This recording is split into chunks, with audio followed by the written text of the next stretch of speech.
Di awal tadi kita sudah membahas mengenai teknik sampling, probability sampling.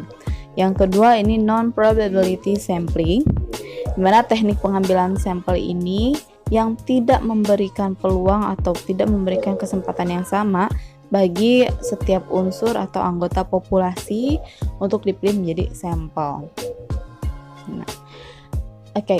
Nah, satu itu contohnya atau teknik sampel yang pertama, sampling kuota. Sampling kuota ini teknik untuk menentukan sampel dari populasi yang mempunyai ciri-ciri tertentu sampai jumlah atau kuota yang diinginkan sudah tercapai. Nah, contohnya nih, pengambilan sampel dari 1000 guru PNS. Nah, jika kuota sampel yang dibutuhkan itu adalah 100 guru, maka pengambilan sampel dapat dilakukan dengan memilih sampel secara bebas dengan karakteristik yang telah ditentukan peneliti. Jadi dalam sampling kuota ini apabila sampelnya belum memenuhi ya, belum sampai 100, maka dikatakan belum dianggap selesai. Yang kedua ada sampling aksidental.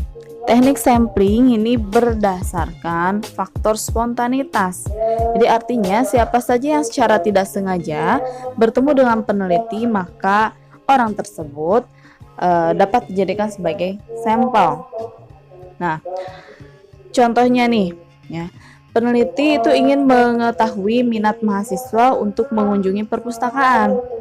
Nah, untuk mengambil sampel, maka peneliti itu memberikan memberikan angket kepada para pengunjung perpustakaan dan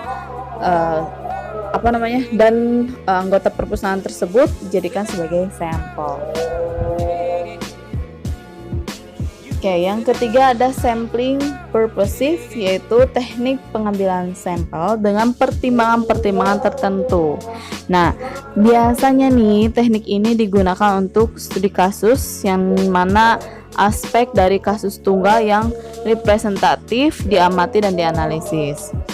Oke, contohnya peneliti itu ingin mengetahui model pembelajaran aktif.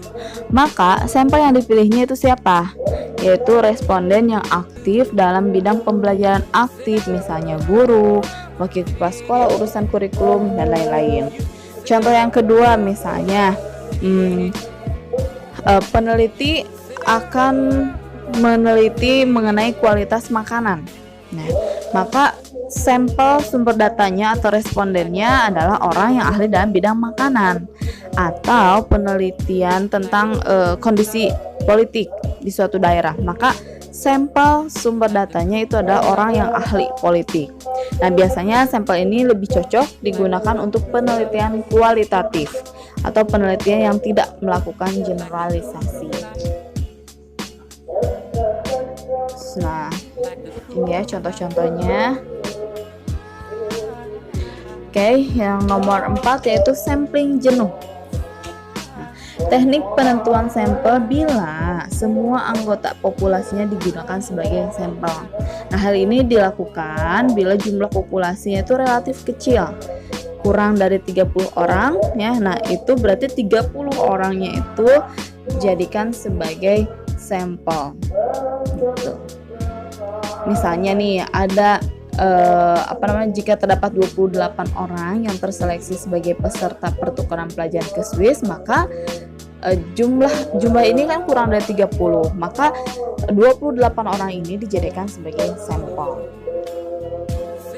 Nomor 5 yaitu snowball sampling. Jadi teknik sampling yang semula itu berjumlah sedikit, kemudian anggota sampel atau respondennya menunjuk temannya untuk menjadi sampel sehingga jumlahnya akan semakin banyak.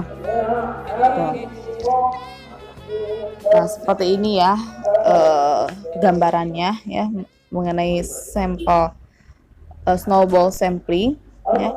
Sampel pertama misalnya ditunjuk pilihan A, nanti pilihan A itu akan menunjuk atau memilih pilihan B dan pilihan C. Kemudian yang B itu akan memilih lagi D, E, F dan begitu pun seterusnya. Jadi semakin ke sini ya akan semakin banyak sampelnya. contohnya nih ya, pada penelitian kualitatif ya, ini kan banyak menggunakan sampel purposive ataupun sampel snowball. Misalnya akan meneliti siapa nih provokator kerusuhan atau jaringan teroris. Nah, maka akan cocok menggunakan purposive atau snowball sampling. Jadi nanti sudah memanggil orang misalnya satu sampel, nanti kan akan menyebutkan beberapa yang lain. Nah, itu dijadikan sebagai sampel. Nah, apabila jumlah anggota sampel itu kan sering dinyatakan dengan ukuran sampel.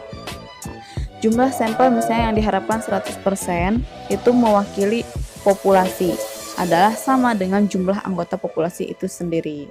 Nah, jadi tidak perlu kita meneliti populasinya, cukup dengan meneliti sampelnya saja.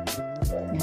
Jadi bila jumlah populasinya 1000 dan hasil penelitian itu akan dilakukan untuk 1000 orang tanpa ada kesalahan, maka jumlah sampel yang diambil sama dengan jumlah populasi tersebut, yaitu 1000 harusnya. Nah, karena makin besar jumlah sampel mendekati populasi, maka peluang kesalahan generalisasi itu akan semakin kecil. Dan sebaliknya nih, makin kecil jumlah sampel menjauhi populasi, maka akan semakin besar kesalahan generalisasi. Gitu. Jadi, berapa jumlah anggota sampel yang paling tepat untuk digunakan dalam penelitian? Nah, jawabannya itu tergantung pada tingkat ketelitian atau kesalahan yang dikehendaki. Nah, tingkat ketelitian atau kepercayaan dikehendaki itu sering tergantung pada sumber dana, waktu, dan juga tenaga yang tersedia. Gitu. Ya. Artinya makin besar tingkat kesalahan, maka akan semakin kecil jumlah sampel yang diperlukan. Ataupun sebaliknya, makin kecil tingkat kesalahan, maka akan semakin besar jumlah anggota sampel yang diperlukan sebagai sumber data. Gitu, ya. Biasanya di sini ada persenan untuk tingkat kesalahan, ada 1%, 5%, 10%. Perhitungannya itu disesuaikan dengan rumus dari Isaac dan Michel ya. Nanti akan di-share bagaimana rumusnya, dan terdapat penentuan jumlah sampel juga dari populasi gitu ya. Jadi nanti ada tabel-tabelnya. Kalau misalnya populasinya 1000 ya, populasinya 1000, maka tingkat kesalahan 1% sampelnya ada berapa, atau 5% atau 10% sampelnya ada berapa. Nanti saya share mengenai tabelnya. Oke, itu saja mungkin yang dapat saya sampaikan. Terima kasih. Semoga dapat bermanfaat materinya. Assalamualaikum warahmatullahi wabarakatuh.